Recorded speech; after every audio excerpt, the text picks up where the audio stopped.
Hello Machinima Respawn, my name is Loomer and welcome to the first episode of Templar Training. This is my new series that's going to showcase strategy for Assassin's Creed multiplayer. Incidentally, this is also my first video for Machinima Respawn as well. So I think the series will be probably most helpful to newer players, but I'm going to be covering some advanced tactics in each episode too, so there should be something for everybody. Today I'm going to show you how to pick your target out of the crowd without using any abilities, so with that said, let's get started. So assassinating your target is probably the most fundamental thing to do in Assassin's Creed multiplayer, but before you can kill your target, you need to find them first. So the most helpful tool you have in finding your target is your compass. So the compass points towards your target, fills up as you get closer, and it glows when your character is in line of sight of your target. So it's pretty straightforward. So in addition to the compass, you have your target's portrait in the upper right, which will glow along the edge when your target's in line of sight, and the background will light up at the same distance when your compass completely fills up full circle. So the portrait won't tell you any directional information about your target, but it will still give you line of sight and proximity information. Now there are some game modes like Deathmatch where you won't have your standard compass, but you'll still have your portrait in the upper right corner of the screen, which you can use to find your target. So I'm going to pause the video real quick. You'll notice I'm after the Bombardier, and there's a person that looks like him on the right side of my screen, but he's so close that if he were my target, the background of my portrait should be lit up. So because it's not, I know it's not him, and instead it must be the person in the distance instead.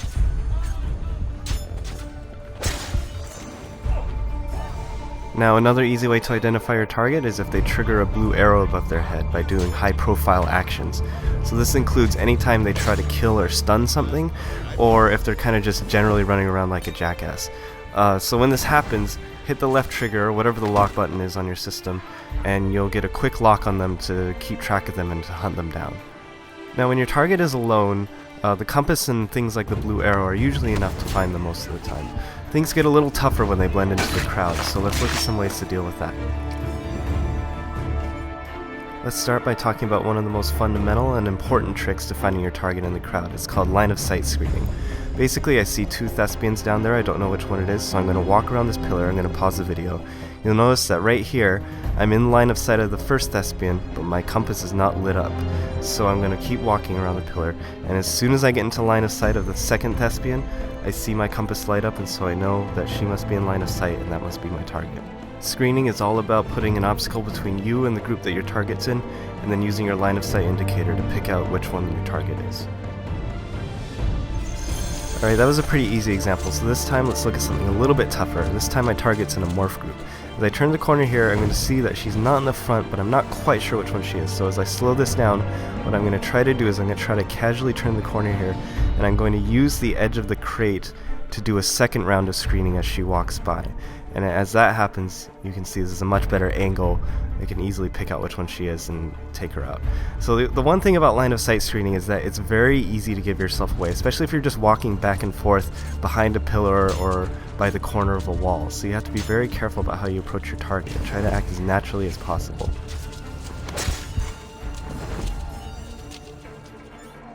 Now depending on what type of spot your target is hiding in, there might be some additional tricks you can use in order to figure out which one they are.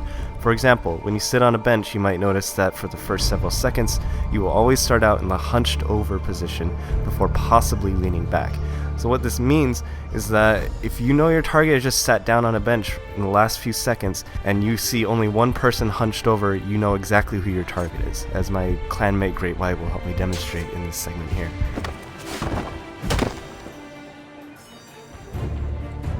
Now if your target is in a moving blend group, there is a tip you can use, and that tip is that every moving blend group has a leader, and that leader is always an NPC, it's never a player. And so even if you try to push yourself to the front of the blend group, which you can do in Revelations, you couldn't really do it in Brotherhood, it still looks really unnatural. The front of a blend group pretty much always looks like the leader followed by two personas in kind of a triangle-shaped configuration. Anything that kind of deviates from that looks really strange and odd. And with enough practice, you should be able to notice when people are pushing themselves to the front like that, and you should be able to pick out which one is kind of the odd man out in that kind of configuration. Now if your target is in a static or standing blend group, there are a few more tricks you can use to help pick them out. First thing to consider is the spacing of the personas. So NPCs generally like to stand in kind of nice symmetrical patterns at the very edge of a blank group, unless they've been pushed around. So any personas that kind of ruin that spacing or that are standing too far into the center of the group are more likely to be your target.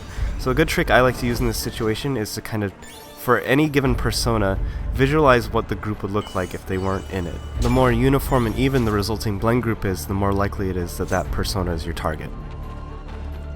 If we look back to the earlier line of sight screening example, you'll notice how my target is actually standing really close to the middle, especially compared to everybody else in the blend group, so even without the line of sight screening, it'd be pretty easy to figure out which one she was.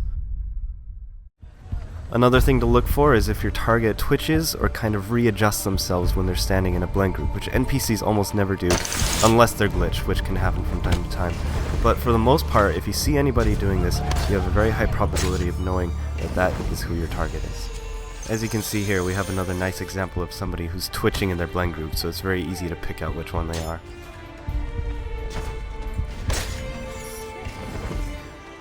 Finally, if your target is standing in a blend group that's facing a market stall or a herald, they're much more likely to be a persona that's pushed themselves further to the front and is more towards the middle than the other personas. This is because people like to kind of push themselves in and bury themselves in NPCs.